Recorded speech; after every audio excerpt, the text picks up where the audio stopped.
Yo, yo, yo, yo. Nous, c'est Parole TV. Parole TV.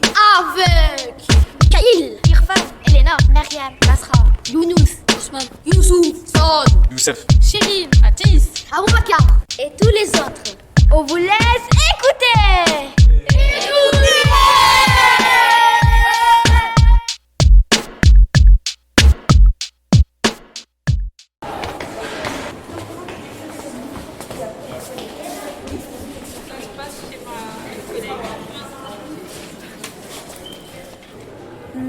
Bonjour, c'est Parole TV et nous avons rendez-vous avec Marie. Avec Marie? Merci. Bienvenue au Centre belge de la bande dessinée, le musée de la bande dessinée. Je suis Marie, je travaille pour la communication. Ça, c'est mon collègue Rémi qui travaille ici aussi. Bonjour, et vous pouvez Bonjour. lui demander aussi les questions, qu'est-ce qu'il fait. D'accord. Alors, je m'appelle Rémi, j'ai 32 ans et je travaille au musée de la BD depuis 2017. Et actuellement au musée, je m'occupe de tout ce qui est réservation de groupe, de l'accueil du musée, etc. Où sommes-nous? Alors ici, vous êtes au musée de la bande dessinée, qu'on appelle également Centre belge de la bande dessinée. Donc on est en plein cœur de Bruxelles et on est dans un musée particulier dans la mesure où il est situé à l'intérieur d'un bâtiment classé de style Art Nouveau de Victor Horta. Et ce bâtiment classé accueille désormais le musée depuis 35 ans. Et on y présente toutes les facettes de la bande dessinée, donc qui est un art reconnu en Belgique. Pouvez-vous nous raconter comment vous êtes arrivé là? Je suis arrivé ici parce que j'ai fait mon stage ici lorsque j'étais à l'université de Bruxelles. Donc j'étais à l'ULB, il me fallait un lieu de stage dans le tourisme. Et voilà, j'ai contacté le musée de la bande dessinée, ils m'ont pris en stage et mon stage leur a bien plu. Donc je suis resté. Est-ce qu'on peut voir le musée après? Bien sûr que vous pouvez venir visiter le musée sans problème. Avez-vous dû faire beaucoup d'études? Moi j'ai fait pas mal d'études, mais c'est différent en fonction des postes et de tout un chacun. Moi j'ai fait le bachelier en tourisme, suivi d'un master à l'ULB, soit au total 6 années d'études en tourisme. Quelle est la meilleure BD? Il n'y a pas une BD qui est meilleure qu'une autre, je pense. Ça varie en fonction des goûts de chacun. Donc voilà, les goûts et les couleurs ne se discutent pas. Il n'y a pas une BD meilleure qu'une autre, je pense. Pouvez-vous nous raconter l'histoire de ce lieu? Alors ici, on est dans un bâtiment qui a été construit en 1906 par Victor Horta. Donc Victor Horta, c'est un des meilleurs architectes belges, c'est même le plus célèbre, en tout cas dans le style Art Nouveau. Et Victor Horta avait créé ce bâtiment pour en faire un magasin de tissus, qui étaient les magasins Wauquiez à la base. Donc c'est un magasin où on achetait du tissu en gros, en grande quantité. Et c'est pour ça qu'il y a beaucoup de luminosité en fait dans l'endroit, qu'il y a beaucoup de lumière naturelle. C'était pour pouvoir voir les couleurs des tissus, etc. Et quand les magasins ont fermé, le bâtiment est tombé à l'abandon. Il a été squatté, etc. Beaucoup de matériel a été détruit à cette époque. Et puis le bâtiment a été sauvé dans les années 80 pour être transformé en musée. Et le musée a ouvert en 1989 dans un bâtiment tout à fait refait. Ça coûte combien pour rentrer? Les tarifs diffèrent en fonction de votre catégorie d'âge en particulier. Donc, le tarif individuel normal, je veux dire, pour les adultes est à 14 €. Pour payer ce prix-là, il faut avoir entre 26 et 65 ans. Mais les personnes qui ont plus de 65 ans, par exemple, vont payer 11 €. Les jeunes de moins de 26 ans vont payer 11 € également. Les enfants paieront 6 €. Que pensez-vous de votre travail? Ah, c'est un travail fascinant. Moi, j'aime bien voyager, j'aime bien promouvoir mon pays, etc. et ses atouts. Et ici, au musée de la BD, je suis ravi de voir qu'il y a autant de monde venant d'autant de pays différents qui visitent ce musée. On a vraiment des gens du monde entier, que ce soit d'Amérique du Sud, d'Afrique, d'Asie, ou même des autres pays d'Europe. Donc ça c'est vraiment ce que j'aime le plus. Donc c'est un travail fascinant. C'est ouvert quel jour et jusqu'à quelle heure? Alors le musée est ouvert tous les jours à l'exception du lundi de 10h à 18h avec les derniers billets vendus à 17h. En période de congé scolaire belge, le musée est ouvert le lundi également aux mêmes horaires. Donc c'est 10h, 18h avec dernier ticket à 17h. Avez-vous des chaînes YouTube, TikTok, Instagram ou Facebook? Oui, le musée est présent sur les réseaux sociaux, sur chacun de ces réseaux aussi. Est-ce qu'il est bien ce musée? C'est un musée génial et le grand avantage qu'il a, c'est qu'on présente beaucoup d'expositions temporaires, donc on peut venir plusieurs fois par an, ce sera toujours différent, toujours des sujets qui vont changer, toujours de nouvelles choses à voir, donc c'est un musée qui bouge beaucoup. Merci pour votre interview. De rien, merci à vous pour les questions.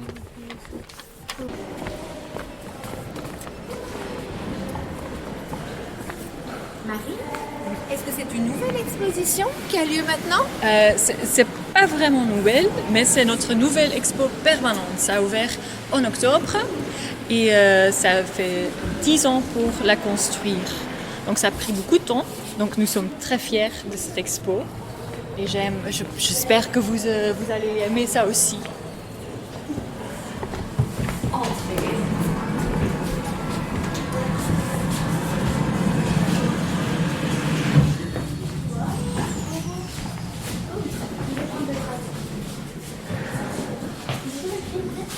Ça parle de 100 ans de BD belge. Seulement des choses belges. Il y a beaucoup de visuels aussi, c'est chouette.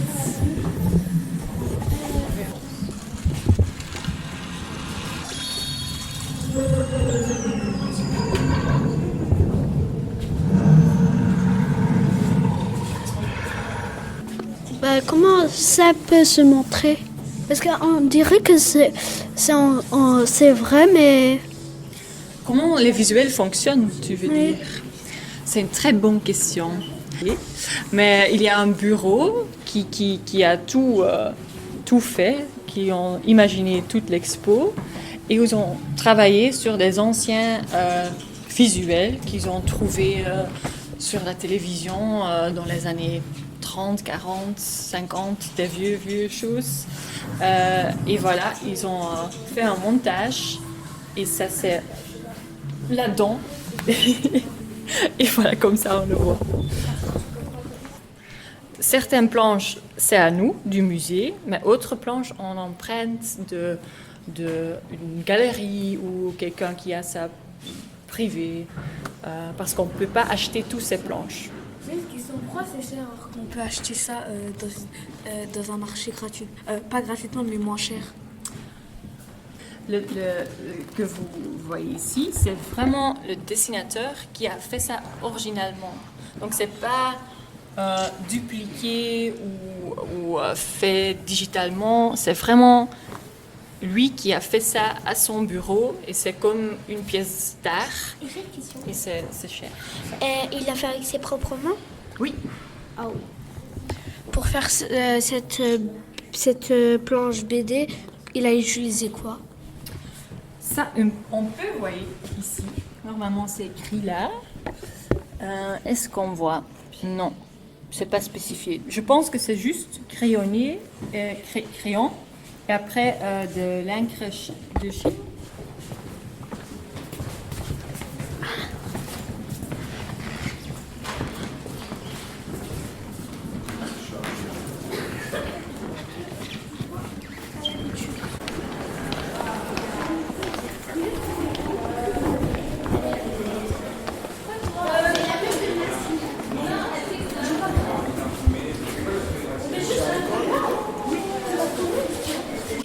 Du musée, donc le big boss qui gère tout, elle travaille là.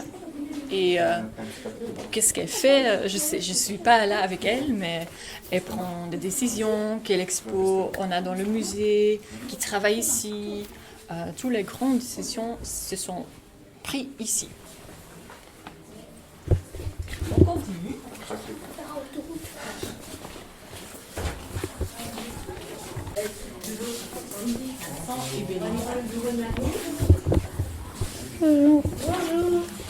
Bonjour. Pourquoi une girafe? Parce que c'est chouette, c'est comme un safari. Non, c'était dans un expo et non, on a gardé ça. Parce que c'est chouette de la voir dans le bureau, non? Alors, moi, je suis chargé des expos itinérantes. Donc, c'est des expositions qu'on envoie dans d'autres endroits. Donc, c'est des petites expos. Voilà. Et je fais que ça. Et vous, madame? Moi, je m'occupe des projets internationaux. Donc, c'est-à-dire que je peux, par exemple, envoyer des artistes, des dessinateurs dans des festivals dans d'autres pays ou construire des expositions ou d'autres projets avec d'autres musées. Est-ce que ici, c'est une bibliothèque? On peut acheter des livres à la maison? C'est une bibliothèque, oui. Mais on s'appelle ça BDTech parce que c'est une bibliothèque de BD. Bonjour, nous sommes les journalistes de Parole TV et on aimerait bien vous poser quelques questions. La première, c'est depuis quand vous faites ce travail? Moi, ça fait une quinzaine d'années que je suis ici, la BDTech du Centre Belge de la bande dessinée. Et moi, ça fait 5 ans, on va dire, mais avant, j'ai travaillé dans d'autres services. Donc, plus de 10 ans ici, au musée. Pouvez-vous vous présenter? Donc, je m'appelle David, je travaille ici au Centre Belge de la bande dessinée, dans la BDTech. Je fais l'accueil, mais je fais aussi tout ce qui est encodage et donc pour les archives et tout ça de la BDTech. Et moi, c'est Dimitri, et c'est un peu pareil. Donc, on s'occupe des livres qui arrivent ici, puis on leur donne un petit numéro, et puis après, on va les classer, et puis on aide les gens qui vendent des livres. Voilà. Pourquoi vous avez choisi ce travail? Moi, j'ai toujours adoré la bande dessinée depuis que je suis petit, et donc naturellement, quand j'ai eu l'opportunité de travailler ici, c'était parfait puisque voilà, je suis entouré de bande dessinée toute la journée. Moi aussi, j'adore la BD. Donc voilà, d'être entouré de BD tous les jours, j'adore. Et puis de pouvoir les ranger, et de voir les autres gens lire, etc. J'adore. Voilà. Était-ce vos rêves d'enfant? Moi, mon rêve d'enfance, c'était de devenir un dessinateur de BD, ce que je suis également. Donc je fais à moitié la BDTech et à moitié des bandes dessinées que je dessine. Et moi, je m'attendais pas du tout à travailler ici. Donc, j'étais parti ailleurs, et puis je suis arrivé petit à petit dans le musée, à l'accueil du musée. Et puis petit à petit, je suis arrivé ici. En fait, c'est l'endroit où j'adorais être, pour les raisons que je vous ai données juste avant. Votre travail, il consiste à quoi? Comme j'ai déjà dit, il y a d'abord l'accueil. Donc on accueille les gens, on les aide, on les aiguille dans leur recherche. Et puis alors, il y a évidemment toutes les nouveautés qui arrivent, toutes les bandes dessinées. Donc chaque jour, il y a des nouvelles bandes dessinées qui sortent. Et il faut les encoder, les classer, les archiver. Voilà. Oui, il a un peu tout dit. Oui, je peux rajouter peut-être une petite chose. On est aussi lié au musée, en fait, et il y a des expositions temporaires, des expos itinérantes aussi, donc en dehors du musée.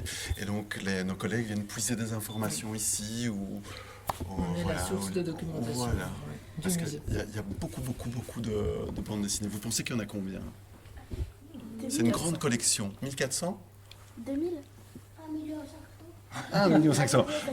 C'est Entre plus que ça. C'est un peu moins que ça. Non, on n'est pas dans le million. 3000? Encore plus que 3000. 5000? Encore beaucoup plus. 7000. Oh, beaucoup plus. 9000? Un peu moins. Ah, on n'est pas... On se rapproche. En dessous de 100 000. 90. Ah, on est à quoi? 70 000? Ouais, un peu plus, quelque chose comme ça, un 75 000. petit peu plus, quoi. Voilà. Combien d'années d'études avez-vous fait? Moi, j'ai pas du tout étudié bibliothécaire. Donc, moi, j'ai fait des études d'illustration. Donc, j'ai fait 3 ans en illustration. Et moi non plus, j'ai pas fait d'études de bibliothécaire. J'ai eu un petit chemin où j'ai fait différentes expériences. Et donc, finalement, je n'ai pas de diplôme d'études, à part mon diplôme de secondaire. Voilà, j'ai appris ici grâce à mes collègues. Est-ce que vous avez une BD ou plusieurs BD que vous préférez le plus? Moi, j'aime beaucoup Taniguchi. Voilà, c'est un auteur de bande dessinée. C'est toujours une question Oui, très c'est une question difficile, en piège. fait. Parce qu'il y a tellement de BD qui sont chouettes. Brume, par exemple. Je sais pas si vous connaissez Brume. L'histoire d'une petite sorcière, son copain et son ami cochon. En 3 tomes. Super chouette. Si. Y a-t-il une année où le musée a eu beaucoup de succès? Je crois que l'année dernière, on a eu pas mal de succès. Mais moi, il me semble que c'est dans ces dernières années où il y a pas mal de succès. Il y a beaucoup de monde. Dans la salle de lecture, notamment ici. Comment vous avez fait pour avoir plein de BD? Il y a différentes manières. Donc, il y a certains éditeurs qui nous les donnent. Chaque mois, il y a des nouvelles sorties et on les reçoit. Donc, et puis les autres, il faut aller les acheter. Donc, on a un petit budget pour essayer d'acheter le plus de choses. Donc, une troisième source, c'est qu'on Oui. a des dons. Il y a des gens qui donnent comme ça leur BD au musée. Et donc ça vient vraiment nous aider à enrichir la collection. Avez-vous des chaînes YouTube, TikTok, Instagram ou Facebook? On y pense, mais on n'a pas encore. Mais est-ce que vous connaissiez la BDTech? Non, on est un peu caché comme ça. Ouais. Mais ce qui est bien aussi, parce qu'il fait calme et c'est chouette de lire des BD dans un endroit tranquille.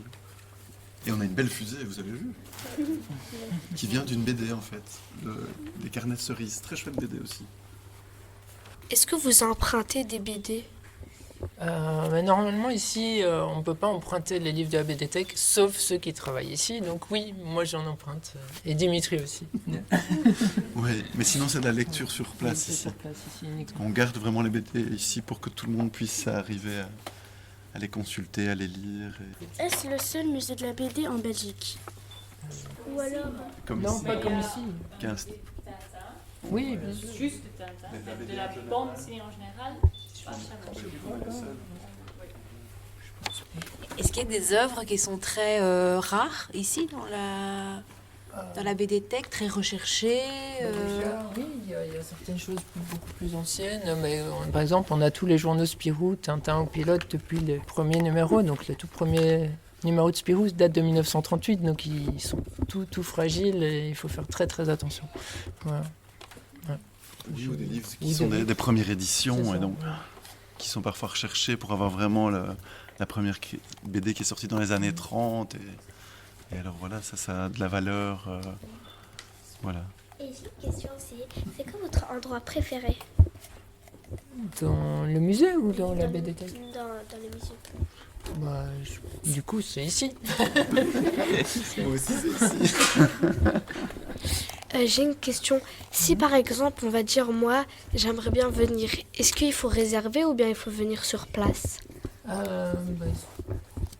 Tu peux faire comme... En fait, vu ton âge, toi, tu ne pourrais venir que dans la salle de lecture.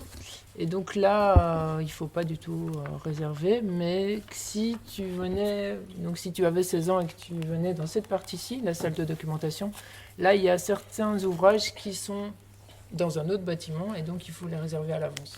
Mais ce n'est pas obligatoire de réserver sinon. Voilà. Quelle était la toute première BD que vous avez reçue dans la BDTech?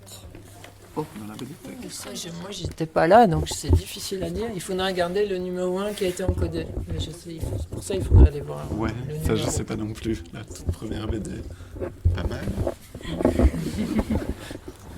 Alors, eh bien, merci beaucoup. Je crois que nous allons nous arrêter ici. Merci beaucoup à vous. Oui, merci beaucoup à vous. Franchement. Merci pour vos chouettes questions. Ouais.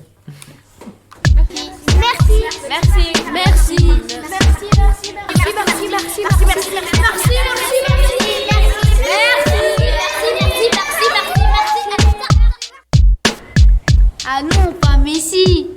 Merci. Parcours culturel, un projet initié par Article 27 Bruxelles et l'ASBL Parole.